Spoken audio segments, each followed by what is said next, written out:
ትላንትና ያለፍከው በገንዘብ ነው ወይ አለው። ትላንትና ያለፍከው በወልዳዴር ነው ወይ? በሶሪያ ንጉሥ ነው ወይ? በቤተ መንግስቱ ነው ወይ? በትልልቅ ሰው ነው ወይ? በዘርህ ነው ወይ? በቋንቋህ ነው ወይ? በሆነ ነገርህ ነው ወይ? በምን ነበር ትላንትና ያለፍከው? በምን ነበር ትላንትና የዘለልከው? በምን ነበር ቀን ይወጣልህ? በምን ነበር ቀና ያልከው? በምን ነበር እንጀራ በልተህ የኖርከው? እኔ አልነበርኩም ወይ የማይታለፈውን ያሳለፍኩ? እኔ አልነበርኩም ወይ ቀና ከማትልበት ነገር ቀና እንድትል ያደረግኩ?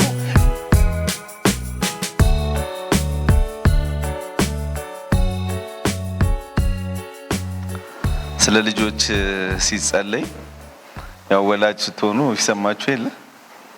በዚህ ዘመን ለልጆቻችሁ ከናንተ ውጪ ኃላፊነት የሚወጡ የምትሏቸው ትምህርት ቤት ሊሆን ይችላል፣ ቤተክርስቲያን ሊሆን ይችላል፣ የተለያዩ ተቋማት ወይ ደግሞ ግለሰቦች ሊሆኑ ይችላሉ። ግን የመጀመሪያውና 99% የልጆቻችሁ ጉዳይ፣ የቤታችሁ ጉዳይ፣ የቤተሰባችሁ ጉዳይ ባይዘዌ የእናንተ ጉዳይ ነው።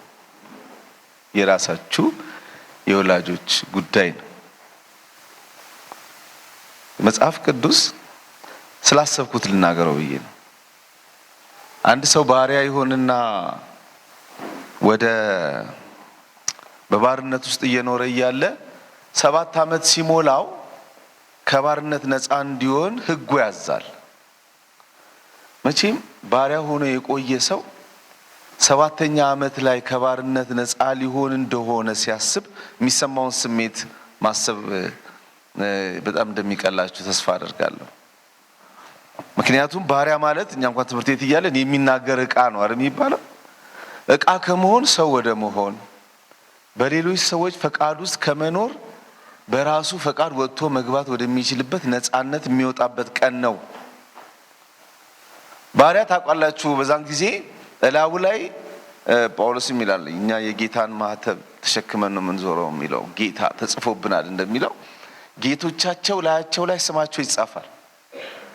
እኔ ባሪያ ቢኖረኝ የባሪያዎቼ ጀርባ ላይ ኤርሚያስ የሚል ስም ተጽፎባቸው የኤርሚያስ ናቸው፣ የራሳቸው ያልሆኑ ናቸው ባሮች። ስለዚህ 7 ዓመቱ ሲደርስ ከቤቱ ለመውጣት ከዛ ከባርነት ለመውጣት የሚናፍቁት ቀን ነው። ግን እንደ ድል ደግሞ ይሆንና የተፈጥሯዊ ሕግ ሆኖ በ7 ዓመት ውስጥ ደግሞ ይሄ ሰውዬ ትዳር ይመሰርታል፣ ያገባል፣ ይወልዳል። ከዛ በኋላ ግን ምንድነው የሚሆነው? በር ሊወጣ ሕጉ ደርሶ 7 ዓመት ላይ ሊወጣ ከቤቱ ሊል ሲል ዞር ሲል ልጆቹና ሚስቱ የሉ።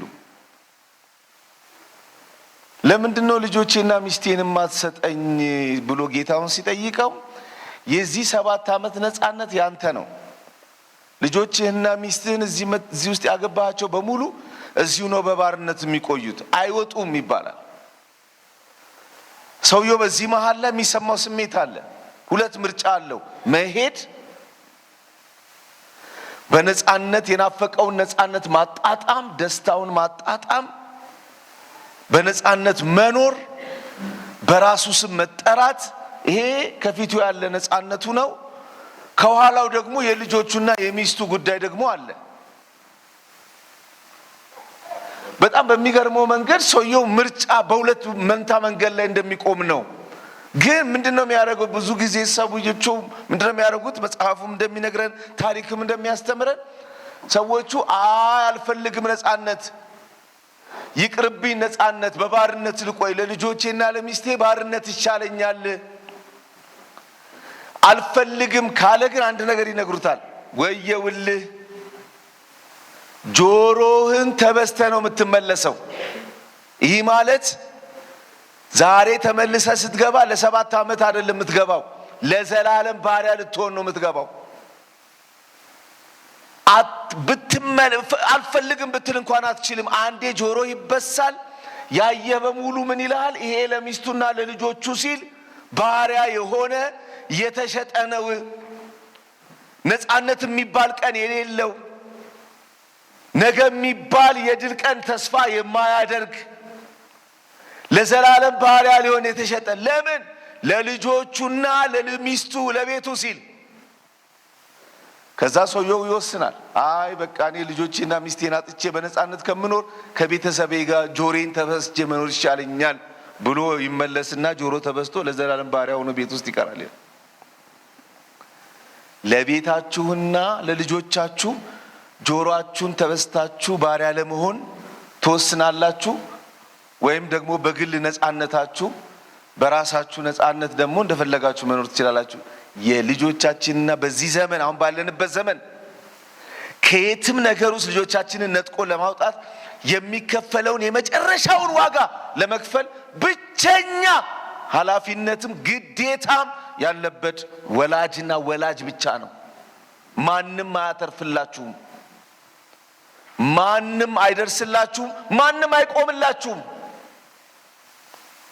ከየትም ነገር ውስጥ ነፃነታችሁን፣ ገንዘባችሁን፣ አለኝ የምትሉትን ነገር ሁሉ አታችሁ ልጄን ካተረፍኩ ቤቴን ካተረፍኩ በሚል የህይወት ውሳኔ ጨክናችሁ ቤታችሁና ራሳችሁን የምታተርፉበት ወሳኝ ዘመን ውስጥ ነው ያለን።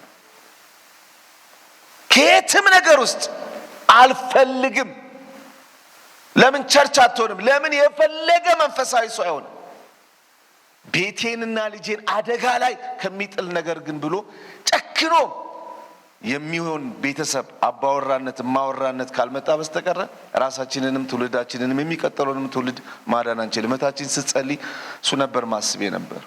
መጪውን ትውልድ ከመናጠቅ አንጻር እየጸለየች ያለች ይሄን አሰብኩኝ። እግዚአብሔር ይባርከኝ። ምን ነው አሜናት። እጃችንን አንስተን ጸሎት እናድርግ። በእውነት አንተ የቤተ ክርስቲያን ራስ ነህ። አንተ የቤተ ክርስቲያን መሰረት ነህ። አንተ የቤተ ክርስቲያን ማዕዘን ነህ። አንተ የቤተ ክርስቲያን ክብር ነህ። አንተ የቤቱ ባለቤት ነህ። አንተ የቤተ ክርስቲያን ሁሉ ነገሯ ነህ። የሕዝብ ጌታ ነህ፣ አምላክ ነህ። ለዘላለም ስም የተባረከ ይሆን። ተስፋችን አንተን፣ አይኖቻችን ወደ አንተ ናቸው። መስማት የምንፈልገው አንተን ነው። ማየት የምንፈልገው ያንተን ክብር ነው። መከተል የምንፈልገው ያንተን መንፈስ፣ ያንተን እውነት፣ ያንተን ቃል ነው። መገዛት ራሳችንን መስጠት የምንፈልገው ላንተ ነው። ለዘላለም ስም የተባረከ ይሆን። ደግሞ እግዚአብሔር አምላካችን ሆይ እህታችንም እንደጸለየች እግዚአብሔር አምላኬና መድኃኒቴ ሆይ እኔም ስለ ልጆቼ እዚህ ስላሉ ልጆች ለወላጆች በኢየሱስ ስም ማልዳለሁ። በእውነት ቸር እግዚአብሔር ሆይ ምድሪቱንም በኢየሱስ ክርስቶስም እንድታተርፍ ልጆቻችን እንዲተርፉ እግዚአብሔር ቅሬታዎች ብቻ አይደለም እግዚአብሔር ትውልድ በብዙ እንዲተርፍ በጌታ በኢየሱስ ክርስቶስ ስም እለምንሃለሁ። ተናጣቂው እንዲሰበር፣ አመፀኛው እንዲሰበር፣ እግዚአብሔር ክፉ እንዲሰበር፣ የጨለማው ኃይል እንዲሰበር፣ ስውር እጆች እንዲሰበሩ፣ ስውር እጆች እንዲሰበሩ፣ በልጆቻችን ላይ ያጠሉ ክፉ ጨለማዎች በኢየሱስ ስም እንዲገፈፉ፣ በጌታ በኢየሱስ ስም እንዲገፈፉ ጸልያለሁ። በመልካም አስበን፣ በመልካም አስበን፣ በመልካም አስበን። እግዚአብሔርም ራራለት እጆቹን ይዞ አወጣው እንደሚል ዝም ብለህ ራራልንና እጃችንን ይዞ አውጣን። ከዚህ ክፉ ዘመን አድነን፣ አድነን። ቤታችንና ራሳችንን እንድናድን እርዳን። ለልጆቻችን የምንከፍለውን ዋጋ ሁሉ ለመክፈል እንድንጨክን እንዳናወላውል እግዚአብሔር የትኛውንም ያህል ዋጋ ቢያስከፍለን ቤታችንን ለማዳን የትኛውንም አይነት ዋጋ ለመክፈል የምንጨክን ሰዎች እንድንሆን እንድትረዳን በጌታ በኢየሱስ ስም እንለምናለን።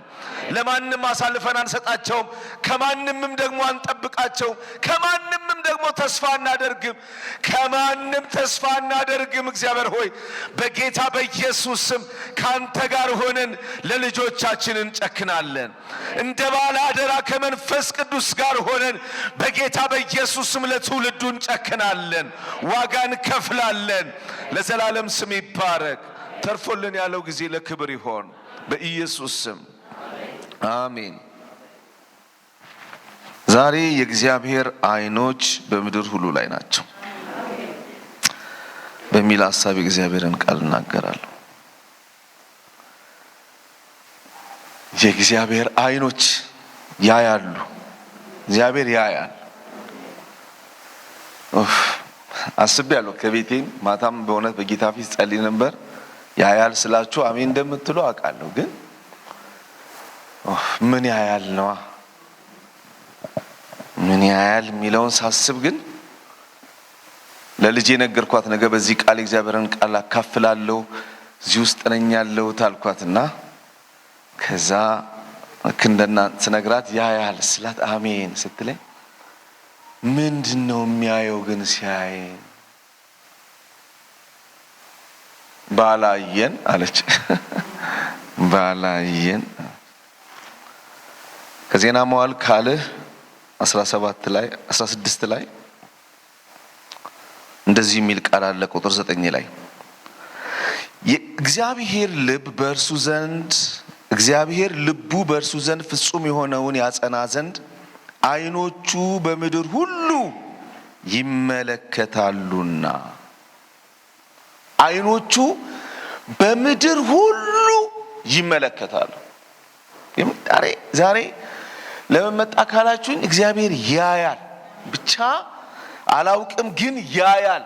የእውነት ለመናገር አንዳንድ ጊዜ በምናልፍባቸው ህይወቶች ውስጥ በእውነት እግዚአብሔር የሚያይበት ዘመን ነው። በእውነት እግዚአብሔር ያያል። በእውነት የእግዚአብሔር አይኖች ዕንባቆም እንዳለው ታያለህ፣ ዓይን የሰጠህ አንተ ታያለህ። እየሆነ ያለውን የሚያዩ ዓይኖች አሉ፣ ታያለህ የሚል ጥያቄ ጠይቆ ያውቃል ዕንባቆም። ሲያየው ምድሪቱን ሲያይ ሁኔታውን ሲያይ የሚሆነውን ነገር ሲያይ እግዚአብሔር የሚያይ አይመስልም። እግዚአብሔር እየሰማ ያለ አይመስልም። እግዚአብሔር ሰዎቹ እንደሚሉት ምንድነው? ዴይዝም ነው። አንድ የአስተሳሰብ ዴይዝም ነው። እግዚአብሔር ዓለምን ፈጠራት በኋላ ለራሷ ትቷት፣ እሱ የለም ትቷት፣ በቃ እንደ ሰዓት ሞልቷት ተዋት፣ በራሷ ዙሪያ ነው የምትሽከረከረው ምናምን ብለውናል አስተማሪዎቻችን ሲያስተምሩ። እንደዚህ ብለው ያስባሉ ሰዎች። እንደዚህ የሚያስቡ ሰዎች በጣም ብዙ ሰዎች አሉ። እና ታያለ ወይስ ለራሳችን ትተህ ሄደሃል? እውነት በእኛ ጉዳይ ውስጥ አለህበት ትመለከታለህ ብሎ ጠይቆ ያውቃል ነብዩ። ሲያየው የሚያይ ስላልመሰለው ማለት ነው።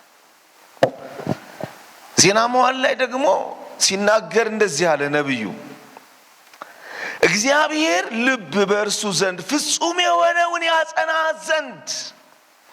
ዓይኖቹ በምድር ሁሉ እያዩ ነው፣ እየተመለከቱ ነው። እግዚአብሔር እያየ ነው። ለምንድን ነው የምታየው? በእርሱ ዘንድ ፍጹም የሆነውን ያጸና ዘንድ ነው እያየ ያለው። እግዚአብሔር እያየ ያለው ይሄን ነው፣ እየተመለከተ ነው እግዚአብሔር ይልና ወረድ ብሎ አሁንም ስንፍና አድርገሃል፣ ስለዚህ ከዛሬ ጀምሮ ሰልፍ ይሆንብሃል አለው ይላል። እግዚአብሔር ፍጹም የሆነውን ያጸና ዘንድ እየተመለከተ እያለ ያገኘው ግን ማንን ነው? ሰነፍ ነው ያገኘው። አንድ ሰነፍ ንጉሥ አገኘ። ሰነፍ ሰው አየ። እግዚአብሔር ያያል። አዎ ያያል። ግን ሲያይ ምን አየ? በዚህ ክፍል ይሄን ክፍል ነው ማለት ምንድነው ያየው ሲባል ሰነፍ አየ። ከስንፍናው የተነሳ የእግዚአብሔር ፍርድ የወጣበት ሰነፍ አየ። እግዚአብሔር ምን ነበረ ስንፍናው? ሰነፍ ነው ያየው። ምን ያያል እግዚአብሔር? ተመለከተ። ምድርን ሁሉ ሲያይ የመጀመሪያ እግዚአብሔር ዓይኖች ያረፉት ያው ነገስታት ነው። ንጉሱ አየ። ምን አየ? የንጉሱን ስንፍና አየ። ምን ነበር ስንፍናው? በእግዚአብሔር ታምነ ስለነበረ እግዚአብሔር አላዳነም፣ አልታደገም፣ ያንን ክፉ ቀን አላሳለፈህም፣ ከዛ ከበባ አላወጣህም። እግዚአብሔር ያ ጦር እኮ ታላቅ ነበር። ብዙ ሰረገሎች፣ ብዙ ፈረሶች ነበሩት። ያሸነፍከው እኮ አንተ ጎበዝ ስለሆንክ እነሱ ሰነፍ ስለሆኑ ሳይሆን በእግዚአብሔር ታምነ ነበረ። በእግዚአብሔር ታምነ ነበረ ትላንትናህን ያለፍከው። በእግዚአብሔር ታምነ ነበረ ትላንትናህን ዘለ የወጣው። በእግዚአብሔር ታምነ ነበር ከበባ የተበተነልህ፣ ጨለማው የነጋልህ፣ አስቸጋሪ ነገሮች በሙሉ የተቀየሩት። ያ ሁሉ ጦር በልቶ ያልጨረሰ በእግዚአብሔር ታምነ ስለነበር ነው። ጦር መሳሪያ ስላለ፣ ገንዘብ ስላለ፣ ዕውቀት ስላለ፣ ዘር ስላለ፣ የሆነ ነገር ስላለ አልነበረም። በእግዚአብሔር ስለታመንክ ነበረ እነዛን ሁሉ ነገሮች ማለፍ የቻልከው። ዛሬ ግን ቁጥር 6 ላይ በሶርያ ንጉሥ ታምነሃልና በአምላክ በእግዚአብሔር አልታመንክምና ስለዚህ የሶርያውያን ጭፍራ ከእጅህ አምልጠዋል። ዛሬ ግን የመጣብህን ጦር ለማለፍ የመጣብህን ችግር ለማለፍ ስትል ግን የሶርያን ጦር ገዛህ። በሶርያ ጦር ታመንክ። አየህ፣ ያን ጊዜ ያሳለፈኝ ጌታ ዛሬም ከኔ ጋር ነው ከማለት ይልቅ ያን ጊዜ ከኢትዮጵያውያንና ከሊቢያን ጦር ጭፍሮች ሰረገላ ከዛ ታላቅ ሰራዊት ያዳነኝ እግዚአብሔር ነው ከማለት ይልቅ ዛሬ ግን የመጣብህን ችግር እንደ ትላንትናው በመታመን ከማለፍ ይልቅ ሄድክ። ወደ ማን ሄድክ? ወደ ሶርያ ሄድክ። በሶርያ ታመንክ። አሁን ባኦስ የሚባል የእስራኤል ንጉሥ መጣበት ለጦርነት።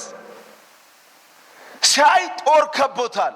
ከዚህ በፊት መተውበታል እኮ ጦር፣ ያውም 2 ሀገሮች አንድ ላይ መተውበታል። ያን ጊዜ እግዚአብሔር አድነኝ ብሎ ድኗል። ዛሬ ደግሞ ሌላ ጦር መጣበት። ያውም የወንድም ነው፣ የጎረቤት ነው፣ የራስ ነው። ይሁዳና እስራኤል ነው የመጣበት። በወንድሙ ላይ ግን ሌላ ጦር ለማስመት ወደ ሶርያ በስማ አሳም ከእግዚአብሔር ቤትና ከንጉሥ ቤት መዝገብ ብርና ወርቅ ወስዶ ብር ወስዶ ገንዘብ ወስዶ የሶርያን ጦር ገዛ። በገንዘቡ ብር ላከ። ትላንትና በእግዚአብሔር ይታመን የነበረው ሰውዬ፣ ትላንትና ለመጣበት ችግር ሁሉ ጌታ ያውቃል ይል የነበረ ሰውዬ፣ ትላንትና ለደረሰበት ነገር ሁሉ በእግዚአብሔር ላይ ባለ እምነት ጠላቶቹን ድል በመንሳት የሚታወቅ ሰውዬ፣ ምንም አይነት ጨለማ ቢመጣ እግዚአብሔር ብርሃን ያወጣልኛል፣ ብወድቅ እነሳለሁ፣ እግዚአብሔር ድል ይሰጣኛል፣ መከበብንስ ከበቡኝ በእግዚአብሔር ስም አሸነፍኳቸው ተብሎ እንደተጻፈ የትኛውንም ከበባ በእግዚአብሔር ስም ያሸንፍ የነበረ ሰውዬ ዛሬ ብድግ አለና ገንዘብ አለው። ከእግዚአብሔርም ቤት ወሰደ፣ ከንጉሱም ግምጃ ወሰደ። ያንን ገንዘብ ወሰደና አሁን እግዚአብሔር የሚባል አያስፈልገኝም አለ። አሁን ገንዘብ አለኝ። የምን ጸሎት ነው? የምን ልመና ነው? የምን ጌታው ይድረስልኝ ነው? አሁን ገንዘብ አለ። አሁን ብር አለ። የምን ማጎብደድ ነው? የምን ጌታ ማለት ነው? ብር አለ። ብሩን ወደ ሶርያ ላከው። ይኸው ብር ከእስራኤል ጋር የነበረህን ከኢየሩሳሌም ጋር የነበረህን ቃል ኪዳን አፍርስና እነዚህን ሰዎች አጥፋልኝ ብሎ ብሩን ሰደደ ይላል። ልክ ብሩን ሲሰድ እነዛ ደግሞ ብሩን ተቀበሉና ምን አሉ? ምን ችግር አለ ብሎ በብሩ ሊሰራ ተነሳ። እግዚአብሔር ያያል። የእግዚአብሔር ዓይኖች ሁሉ በምድር ላይ ናቸው። ደስ ይላል። እግዚአብሔር ማንን አየ? ሰነፍ አየ። እግዚአብሔር በእግዚአብሔር መታመኑን የጣለ ሰነፍ፣ በእግዚአብሔር ላይ መደገፉን የተወሰነፍ በእግዚአብሔር ከመደገፍ ይልቅ በገንዘቡ በእውቀቱ በዘሩ በቋንቋው ባለው ነገር የሚታመን ትውልድ አየ እግዚአብሔር። ከላይ ሆኖ ሲያይ ሰነፍ አየ እግዚአብሔር። ሰነፍ ተመለከተ እግዚአብሔር። መጣን ነብዩ ምን ሆነ ነው አለው። እግዚአብሔር አይኖቹ በምድር ሁሉ ሲዞሩ አየ። የትላንትናን እምነት ጥሎ አየ። በእግዚአብሔር ላይ ያለህን ድፍረት ጥለ አየ። በሱ መመካትን ጥለ አየ። ጌታ ሆይ ድረስልኝ የሚለውን ጥለ አየ። ጌታ ያውቃል ቢገለኝም እሱን እጠብቀዋለሁ የሚለውን ድፍረትን ጥለ አየ። እግዚአብሔር ይረዳኛል፣ ሰው ምን ያደርገኛል በሉ ተብሏል ብለህ ትፎክርበት የነበረውን በእግዚአብሔር ላይ ያለህን ጽኑ እምነት ጥለ አየ። እግዚአብሔር አየ። ከሰማይ ምን አየ? ሰነፍ አየ። እምነቱን የጣለ ሰነፍ፣ በእግዚአብሔር ላይ መደገፉን የጣለ ሰነፍ፣ ገንዘቡን ተስፋ የሚያደርግ ሰነፍ፣ በገንዘቡ ቀኑን ለማብራት የሚፈልግ ሰነፍ፣ በገንዘቡ ሕይወቱን ለመለወጥ የሚፈልግ ሰነፍ፣ የመጣበትን አስቸጋሪ ነገር በገንዘብ ለማለፍ የሚፈልግ ሰነፍ እግዚአብሔር ከሰማይ ሆኖ አየ። እግዚአብሔር ላከበት። ትላንትና ያለፍከው በገንዘብ ነው ወይ አለው። ትላንትና ያለፍከው በወልደ አዴር ነው ወይ? በሶርያ ንጉሥ ነው ወይ? በቤተ መንግስቱ ነው ወይ? በትልልቅ ሰው ነው ወይ? በዘርህ ነው ወይ? በቋንቋህ ነው ወይ? በሆነ ነገርህ ነው ወይ? በምን ነበር ትላንትናን ያለፍከው? በምን ነበር ትላንትናን የዘለልከው? በምን ነበር ቀን ይወጣልህ? በምን ነበር ቀና ያልከው? በምን ነበር እንጀራ በልተህ የኖርከው? እኔ አልነበርኩም ወይ የማይታለፈውን ያሳለፍኩ? እኔ አልነበርኩም ወይ ቀና ከማትልበት ነገር ቀና እንድትል ያደረግኩ? እኔ አልነበርኩም ወይ የማይነጋ የሚመስሉ ሌሊቶችን አንግቼ የቀን ባለቤት ያደረግኩ? እኔ አልነበርኩም ወይ የማይደርቅ የሚመስሉ እንባዎችን አድርቄ ዛሬ በሚባል ቀን በፈገግታ እንድትኖር ያደረግኩ? እኔ አልነበርኩም ወይ? እኔ አልነበርኩም ወይ እነዛን ከባድ የምትላቸውን ቀናቶች አሳልፌ በሰው ሰፈር ያዋልኩ፣ ጠረንህን የቀየርኩ፣ መልክህን የቀየርኩ፣ ነገርህን ያስተካከልኩ እኔ አልነበርኩም ወይ? ከሁለት ነገስታት መሃል መንግል ያወጣሁ እኔ አልነበርኩም ወይ? ዛሬ ምን ሆነ ነው የምን እግዚአብሔር ብለህ በገንዘብ የመጣብን ተግዳሮት ለማለፍ የሄድኩ ምን ሆነ ነው? አየ እግዚአብሔር። እግዚአብሔር ይርዳን።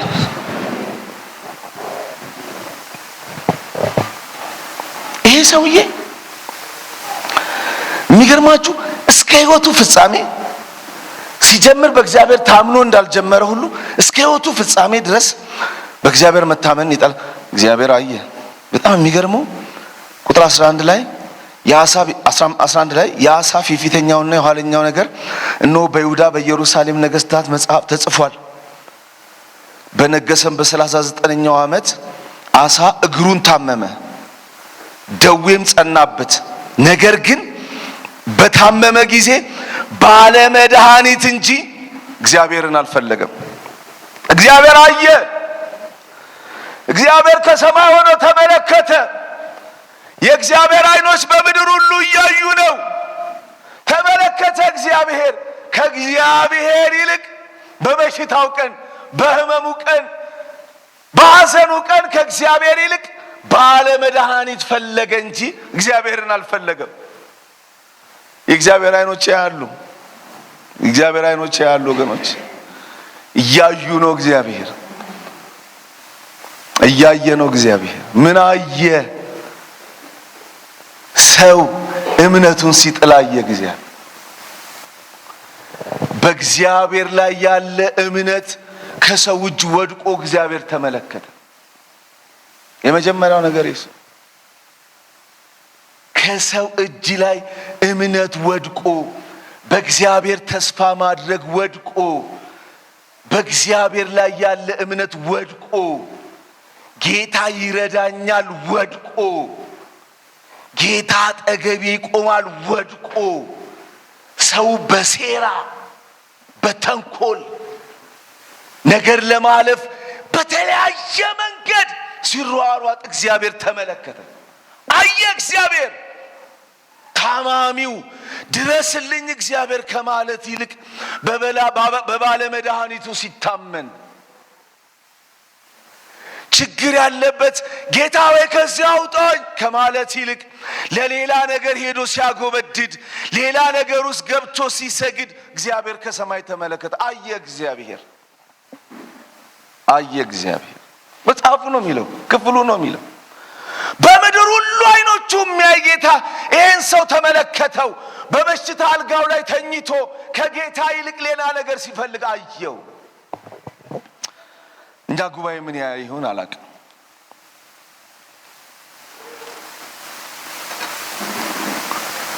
እምነት ሲፈተን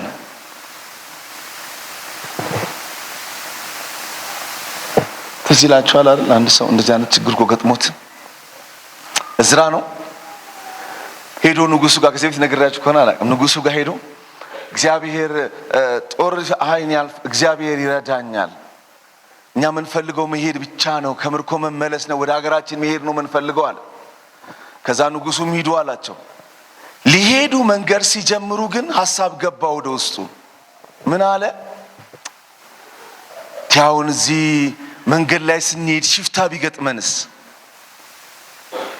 ከምርኮ ሀገር ወደ ተስፋይቱ ምድር በምንሄድበት ጉዞ ላይ ሽፍታ ቢገጥመንስ? ብዙ ሰዎች እንደሚሉት ሮማውያን ዓለምን በገዙበት ጊዜ ነው ብዙ ሽፍቶች ከመንገድ ላይ የተጠረጉት ይባላል። ሰላም የሆነ አገር የፈጠሩት እነሱ ናቸው ይባላል። ሽፍታ የሞላበት ምድር ነው። በኋላ አሰብኩና ሄጄ ከንጉሱ መለመን ፈለኩኝ። ምን ሰራዊት እንደው ሰራዊት ተሰጠኝ ብዬ ልለምነው ፈለኩ። በኋላ ግን ትዝ ሲለኝ ትላንትና በእምነት ጌታ ይረዳል ብዬ ያወጣናል ብዬ አብሮን ይቆማል ብዬ ተናግሬ አሁን ደግሞ ቃሌን ለውጬ ሄጄ ንጉሥ እርዳኝ አልልም አለ። አልልም፣ አልለውጥም፣ ሐሳብ አልለውጥም እንደማለት ነው አይደል? ስብከት አልለውጥም እንደሚሉ ሰዎቹ መዝሙር አልለውጥም እንደሚሉ አልለውጥም። ከዛ በኋላ በፍጹም በቃ ይረዳናል ያልኩት ይረዳናል፣ ያግዘናል ያልኩት ያግዘናል ብዬ በአዋ ወንዝ ዳርቻ ጾም ጸሎት አወጅኩ። እግዚአብሔር ሆይ ትላንትና ትረዳለህ ብዬ ዛሬ ደግሞ ሌላ ነገር ማድረግ አልፈልግም። እንደ ትላንትናው ዛሬም እርዳታ ይሁን ብዬ ለመንኩ። ህዝቡን ይዘን አንድ ላይ ጾም ጸሎት አወጅና ጸለይን። ከዛ በኋላ ደስ የሚል ቃል እንዳልነውም እግዚአብሔር ረዳን፣ በመንገድ ከሸመቁ ሁሉ አዳነን አለ። እግዚአብሔር የተባረከ ይሁን። አሜን። እውነት ነው፣ አዳነን እግዚአብሔር። እዚህ ስፍራ ላይ ግን የሚለው ይሄ ሰውዬ የትላንትናውን ቅኔ ቀይሮ የትላንትናውን ህይወት ቀይሮ የትላንትናውን መንገድ ቀይሮ ዛሬ ሌላ ሰው ሆኖ መጣ። እኔ ገንዘብ ነው የዚህን ሰውዬ እምነት የበላው፣ ወደ አላማኝ የቀየረው፣ ከተደጋፊነት ሰውየውን ብድግ ያደረገው። ምንድነው ህይወቱን እንደዚህ ያደረገው? እኔ ግን የመጣሁት አንድ ነገር ለማለት ነው። እግዚአብሔር እያየ ነው። አሜን ነው። አዎ እንደሱ ነው። እግዚአብሔር እያየ ነው። እግዚአብሔር ምን አየ ካላችሁኝ፣ አንድ የመጀመሪያ ያየ ነገር ሰው ሰነፍ ሰው አየ። ምን አይነት ሰነፍ ሰው አየ? እግዚአብሔር እምነቱን የጣለ ሰው አየ። እባርካችኋለሁ። ትላንትናችሁን የተረፋችሁበትና የዳናችሁበት ያመለጣችሁበት ትላንትናችሁን ጨለማችሁን ያነጋችሁበት ቤት የመሰረታችሁበት ህይወት ያለመለማችሁበት ያ እምነት እምነት፣ ያ በእግዚአብሔር ያለ መደገፍ፣ ያ የልጅነት በእግዚአብሔር ላይ ያለ ሙጥኝ የሚል ሕይወት በጌታ በኢየሱስ ስም ለዘላለም አይወሰድባችሁ። በኢየሱስ ስም አይወሰድባችሁ። ያ ሌሊቱን አለቅም ብላችሁ በሙጥኝ አለቅም ካላገስከኝ ከዚህ ካላወጣኸኝ አለቅህም ያላችሁበት የጨዋችሁበት ያ የሞኝነት ዘመን በጌታ በኢየሱስ ስም ለዘላለም በላያችሁ ላይ የታተመ ይሆነ አይወሰድባችሁ በጌታ በኢየሱስ ስም። እግዚአብሔር ሲያይ ከሰማይ እግዚአብሔር ሲያይ ወደ ቤቱ ሲያይ ወደዚህ ሲመጣ ጉባኤውን ሲያይ ወደ ቤትሽ ወደ ኑሮሽ ወደ ትዳርሽ ወደ አገልግሎትሽ ሲመጣ ወደ ስራ ሲመጣ እግዚአብሔር አንተ ሕይወት ውስጥ አላማኝነትን አይብህ። መደገፍህን ተስፋህን ጥላ በኢየሱስ ስም አያግኝ። አሜን። ለእናንተ ይመጥን አላቅም፣ ወጣቶች ናቸው። ግን አንድ ጊዜ ምሳሌ ሳይሆን እውነተኛ ታሪክ ነው። ግን ሰሙኛላችሁ ከይቅርታ ጋር እና ማስተምረው እስከ ዓለም ፍጻሜ እኔ ከእናንተ ጋር ነኝ የሚለውን ነው። እና አንዳንድ ልጆች ሲሰሙ በጣም ነው አይደል፣ እግዚአብሔር መቼም ልጆቻችንን ልትገልብን ነው አሉት እስራኤላውያን። እናንተ ትሞቻላችሁ ልጆቻችሁ ይገባሉ አለ። አንዳንድ ጊዜ ልጆቻችን ከኛ የተሻለ ነገር እግዚአብሔር ይሰጣቸዋል።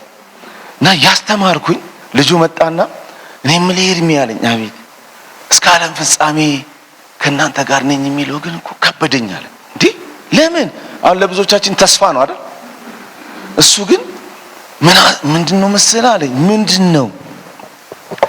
አሁን እኔ ኃጢአት ስሰራ ማለት እኔ አሁን ልብሴን ሳውልቅ የሆነ ስተኛም አጠገቤ ነው እንዲያው ሲያስጠላ በእናትህ ምናምን አለ። በጣም በህይወቴ የማረሳው ነገር ነው። በቃ ምናምን እንዴት ያስጠላላል ማለት እግዚአብሔር ከኔ ጋር ነው የሚለው ተስፋ ብቻ ሳይሆን መኖሩን አሰበና የኖረው ጌታ ግን ምን አሳየሁት? እስከ ዓለም ፍጻሜ ከኔ ጋር ነው፣ እውነት ነው። ለኖረ ጌታ አብሮ ያለ ጌታ ምን አሳየሁት ብሎ ሲያስብ ዘገነነው። እስከ ዛሬ ድረስ በእግዚአብሔር ልምልም ብሎ በእግዚአብሔር ቤት የሚኖር ሰው ሆነ፣ ዳነበት። እስቲ በደንብ አሜን በሉኝ። ያያል ሲባል ደስ ይላል። ያያል ግን ምን አሳየ ነው? እኛ ቤት ምንድነው? እና እኛ ቤት ሲመጣ ያየው ምን አየኛ? ቸርች ሲመጣ ምን አየኛ? አገልግሎት ውስጥ ምን አየኛ? ትዳር ውስጥ ምን አየኛ? ቢዝነስ ውስጥ ምን አየ? እግዚአብሔር ያያል እኮ አታይም አትለው። ያያል በቃ ዓለምን ሁሉ ያል ሲያይ አንተ ቤት ምን አየ?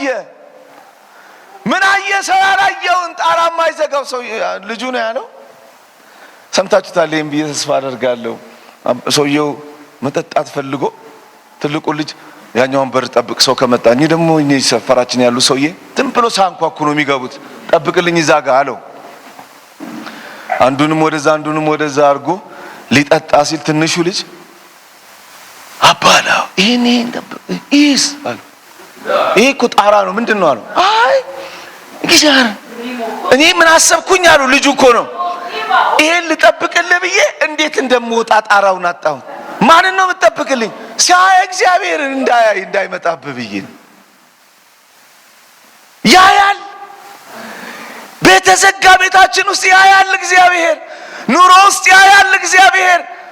ወዳጄ እንደኔ ቆመ የምሰብከውን አይደለም፣ እኔ ቆሜ የሰበኩትን አይደለም። ቤቴን ያያል እግዚአብሔር። ኑሮዬን ያያል እግዚአብሔር። አደባባይ ያለንን ሴራ ምናምን ንግግር ምናምን አይደለም። እግዚአብሔር ጓዳችንን ያያል። ነገር ሁሉ በዓይኑ ፊት የተራቆተ ነው።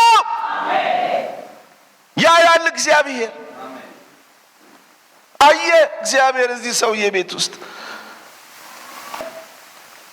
እስቲ ከኔ ጋር እግዚአብሔር ያያል በሉኝ። እስቲ የእግዚአብሔር አይኖች በሉ እስቲ በምድር ሁሉ ላይ ናቸው። እውነቴን ነው የምላችሁ። በዚህ ተስፋ ቃል መጽናናት ደስ ይላል። ግን የእግዚአብሔር አይኖች ሲያዩ መርጠው ድካማችንን፣ ችግራችንን ወይ ደግሞ ያለንን በጎ ነገር ብቻ አይደለም። እግዚአብሔር ያያል። ምን ያህል ፍርድ እንደሌለ አየ። እንደሱ ብቻ አይደለም። ቀጥሎ ያለው ቃል በጣም ነው የገረመኝ። ሁልጊዜ ማየው ነው፣ ዛሬ ግን ግርም ብሎኛል። ጠዋትም ሳየው ምን አየህ እግዚአብሔር? ሰው እንደሌለ አየው። ምን አይነት ሰው ፈልገ ነው? ጠይም ነው? ቀጭን ነው? ወፍራም ነው? ረጅም ነው? የተማረ ነው? ሀብታም ነው? ድሃ ነው? ምን አይነት ሰው ነው የፈለከው? ማላጅ ሰው፣ የሚማልድ ሰው፣ ስለ ሌሎች የሚቆም ሰው፣ ስለ ሌላው ግድ የሚለው ሰው፣ ስለ ሌላው ፊቴን የሚፈልግ ሰው፣ የሚማልድ ሰው ፈለኩ። የለም፣ አንድም ነው የሌለው። ቀጥሎ የሚያወራው ስለ ክርስቶስ ነው፣ ሁላችሁም ታውቁታላችሁ። ግን እግዚአብሔር አጣው አለ። የቅድሙ ያጣው እምነት ነው፣ አማኝ ነበር። እዚህ ደግሞ ማላጅ የለም። ምንም ያደርግ ስለ ሌሎች የሚቆም በእግዚአብሔር ፊት የሚጸልይ በእግዚአብሔር ፊት ጌታ ሆይ የሚል ጸሎት ብቻ አይደለም። እኔ ዝም ብዬ ያሰብኩት ነበር። በእውነት ስለ ሌላው የሚቆም ስለ ሌላው ግድ የሚለው በራሱ ላይ ዘንቦ በሚያባራ የህይወት መርህ ነፍሱ ያልታነቀች ሰልፍሽ ያልሆነ ስለ ሌላው ግድ የሚለው። ምክንያቱም ቀጥሎ መጽሐፉን ሐሳቡን የሚዘጋው ሌላ ስለ ሌሎች ግድ የሚለውን ሌላ ጠርቶ ነው የሚዘጋው።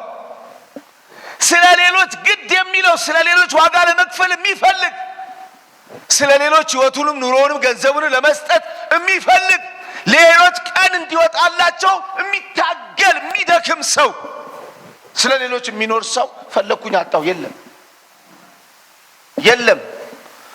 አየ እግዚአብሔር ምድሪቱን ሁሉ ሲያይ ሁሉም ሰው ራሱ ላይ ብቻ አተኮረ።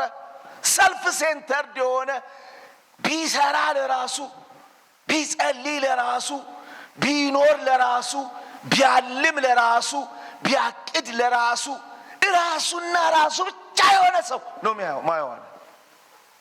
ሁለተኛው እግዚአብሔር ያየው ምንድነው ካላችሁኝ፣ ለሌላ ሰው የሚኖር ሰው አጣው አለ እግዚአብሔር። ሚማልድ የለም፣ ለሌላው የሚቆም የለም። አንድ ጊዜ ሁላችሁም ታውቁታላችሁ፣ ተስፋ አደርጋለሁ። ልጅቷ ስለ ትዳር ስትጸልይ ትዝ ይላችሁ፣ ባል ስጠኝ እያለች ሲቆይባት ነገረችው ለአገልጋዩ፣ እንዲህ ጸልያለሁ ባል እንዲሰጠኝ፣ ጌታ ግን አይሰጠኝም። ለምንድን ነው? እንዴት ነው የምትጸልየው? በቃ ጌታ ሆይ ባል ስጠኝ። አይ አንቺ ደግሞ ኢዮብ እኮ ለሌሎች በጸለየ ጊዜ እግዚአብሔር ባረከው ነው የሚለው። አንቺ እስቲ ከራስሽ ውጪና ለሌላ ሰው ጸልይ አላት። እሺ አለች። ይሄ ነው ችግር። አዎ እሺ ገባች። ጌታ ለእናቴ ጥሩ አማች ስጣት። አሁን በቃ ወጣች ማለት ነው። ከራሷ ወጣች ማለት ነው። በቃ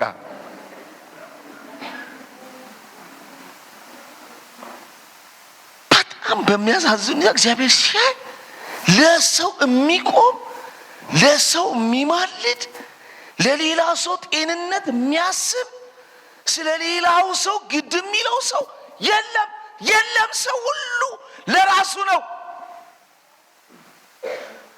ማካፈል አያስብም፣ ለሌላው አያስብም። ቢበል አንዳንድ ጊዜ እንደሷል 2 ሰዓት ተንበርክከን አደላይ ብለን ከጸለይን ሰው ሲመጣል እኔ አሁን ተንበርክኬ ያንን ያስቸግረኛል። የሆነ ለመናገር በጌታ ፊት ግብዝ ለመሆን አይደለም ያለ የእውነት እንደው ተንበርክኬ ለራሴ የምጸልይበት ቀን ያስናፍቀኛል። ስጎብዝ ነው፣ ብዙ ጎበዝ አይደለም። ግን ሲመጣብኝ አበበ ነርዳው፣ መስፍን ነርዳው፣ ቶሎ ማሳልፋቸው ቶሎ ወደ ራሴ ጸሎት ለመግባት ነው። ፓስተር አብቶ እርዳው ጨረስኩ። ጌታው የኔ ጉዳይ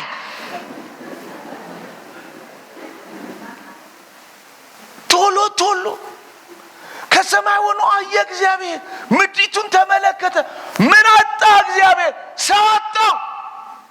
ምንም ይሆን ሰው ነው የምትፈልገው? ማላጅ ሰው አጣው። ለሌላው ግድ የሚለው ሰው አጣው። ደስ አይልም ማለት እንትኑ ደስ አይልም። ግን ምንድነው እኔ ከሞት ሰርዶ አለች። እውነት ታውቂያናት ያለችው ግን ሰው ነው እኮ እሱ አትልም። ሰው ነው እኮ ሰው በእንስሳ ማሳበብ ስለሚወድ ነው ሰው ነው ይሄንን የሚል። በምንም ሁኔታ ውስጥ በራሱ ብቻ ሰርክል ታፍኖ ያለ ሕዝብ ብቻ እግዚአብሔር አየ። ምድሪቱን ሲመለከት እዚህ ቸርች አይደለም ሌላ ቸርች ነው። እኔ ድሮ ነው ኢሳይያስ ለእስራኤል ሕዝብ ነው ከእናንተ ጋር ከምጣላ ሲያይ ከሰማይ እግዚአብሔር ምንም አላጅ ሰው አጣው አለ። ደስ የሚለኝ ቃል ወረድ ብሎ አረ በጣም የሚገርመው እንደሌለ ተረዳ ካለ በኋላ ተደነቀ ነው የሚለው። ለምን ማለት ገረመው። እንዲህ አይነት ሰው አለመኖሩ ኤክስፔክት አድርጎ ነበር ማለት ነው። ጌታ ጠብቆ ነበር ማለት ነው። ትውልዱ መካከል ስለ ሌሎች የሚዋጉ ሌሎች እንዲድኑ፣ ሌሎች እንዲጸኑ፣ ሌሎች እንዲበሉ፣ ሌሎች እንዲጠጡ፣ ሌሎች እንዲለብሱ፣ ሌሎች ስራ እንዲያገኙ፣ ሌሎች ቀን እንዲወጣላቸው፣ ሌሎች የሆነ ነገር እንዲሳካላቸው ተፍ ተፍ የሚሉ ከራሳቸው ያለፈ ከቦክሳቸው የወጡ የሌላ ሰው ጤንነት፣ የሌላ ሰው ህይወት፣ የሌላ ሰው ኑሮ ግድ የሚላቸው ሰዎች ኤክስፔክት አድርጎ ነበር ማለት ነው። ግን አጣ። ጠብቆ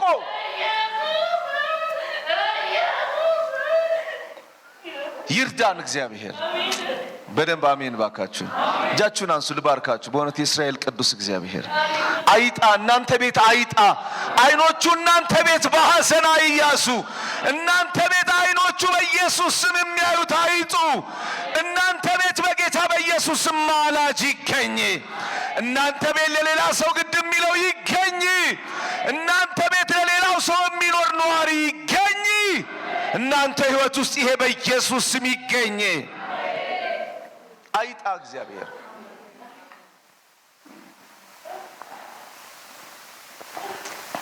አየ የለም። ገረመው፣ ተደነቀ።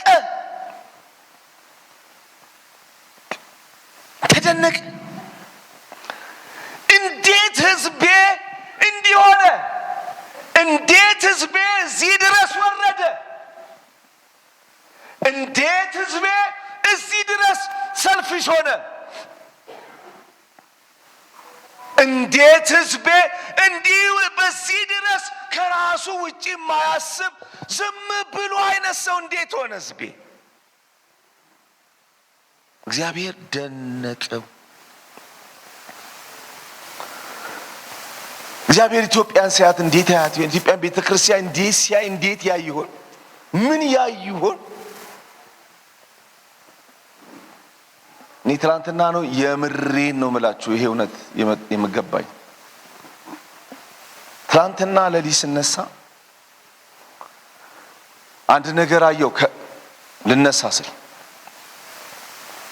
ትልቅ ባህር ላይ ሰዎች ይዝናናሉ። የሞተር ጀልባ አላቸው። ግማሹ ደግሞ የሚነፋ ፕላስቲክ ላይ በጀርባው ተኝቶ ይዝናና። ውሃ ነው፣ ትልቅ ውሃ ነው። በጣም ይዝናናሉ። በጣም በሚገርም ሁኔታ የውሃው ከየት ነው የሚመጣው ብዬ ማሰብ ጀመርኩ። ውሃው ከየት ነው የሚወጣው እያልኩ ስፈልግ ኢየሱስ ውሃው ከመሬት አይደለም የሚመነጨው፣ የብዙ ሰዎች እንባ ነው ያን ባህር የሰራው። በጣም የሚያለቅሱ ሰዎች ዙሪያው አሉ። እንባቸው ይፈሳል። ያ ነው ባህር የሆነው። እዛ ላይ ነው ሰዎች የሚዝናኑት። እዛ ላይ ነው ሰዎች የልባቸውን የሚያደርጉት። በጣም ደነገጥኩኝ። እዚህ መሃል ላይ ያለው የእግዚአብሔር ቃል ወደ እኔ መጣ። እንደዚህ ይላል ቃሉ፣ እንባቸውን ከዓይናቸው ላይ ያብሳል የሚለው ቃል መጣልኝ በጌታ በኢየሱስ ስም። እዛ ህልሜ ላይ ያየዋትን ሴት እዚህ ጉባኤ መካከል እያየዋት ነው። በጣም የሚያስገርም ሁኔታ ቤታችሁን በከበረ ድንጋይ ስለሰራችሁ አትታዩ የመሰላችሁ አትሳቱ። መጽሐፍ እንደሚናገር እንደ ንስር ወደ ላይ ብትወጣ እንኳን ከዛ ወርዳለሁ ይላል የሰራዊት ጌታ እግዚአብሔር ተብሎ እንደተጻፈ። በምንም ነገር ውስጥ ብትሆኑ አትሳቱ። የእግዚአብሔር ዓይኖች በምድር ሁሉ ላይ ናቸው። አትሳቱ። ባርካችኋለሁ። ለእግዚአብሔር የዓይኑ ረፍት ያደርጋችሁ። እናንተ ቤት የእግዚአብሔር ረፍት ይሁን በጌታ በኢየሱስ። ምልጃ ያገኝብሽ እህቴ፣ ጩኸት ያገኝብህ ወንድሜ፣ ያገኝባችሁ በናዝሬቱ በኢየሱስ ስም። ስንፍና ይገኝባችሁ። ዓይኖቹ በምድር ሲመላለሱ አንተ ሕይወቱ ስንፍና ይገኝብህ። እምነትን ጥሎ አያግኝ፣ ተስፋን ጥሎ አያግኝብህ። እግዚአብሔር ከሰማይ ያያል። ጥያቄ አንድ ነው። እኔ ቤት ምን አየ ነው? ባያይ አለችኝ ልጄ ትላንት። ባያይ ግን ያያል። ሲያይ ምን አየ? ወንድሜ አንተ ጋር ምን አየ? እህቴ አንቺ ጋር ምን አየ? አንተ ስራውስ ምን አየ? አንተ ካዝናውስ ምን አየ? አንተ ኑሮስ ምን አየ? አንተ ትዳሩስ ምን አየ?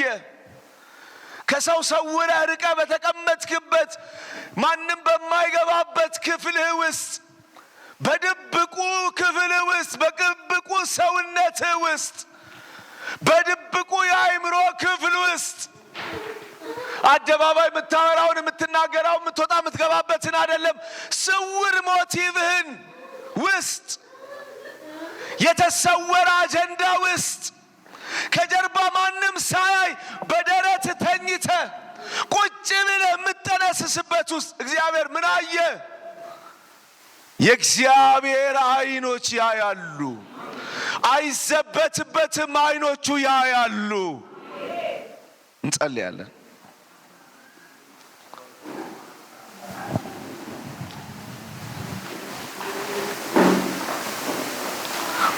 ያያል፣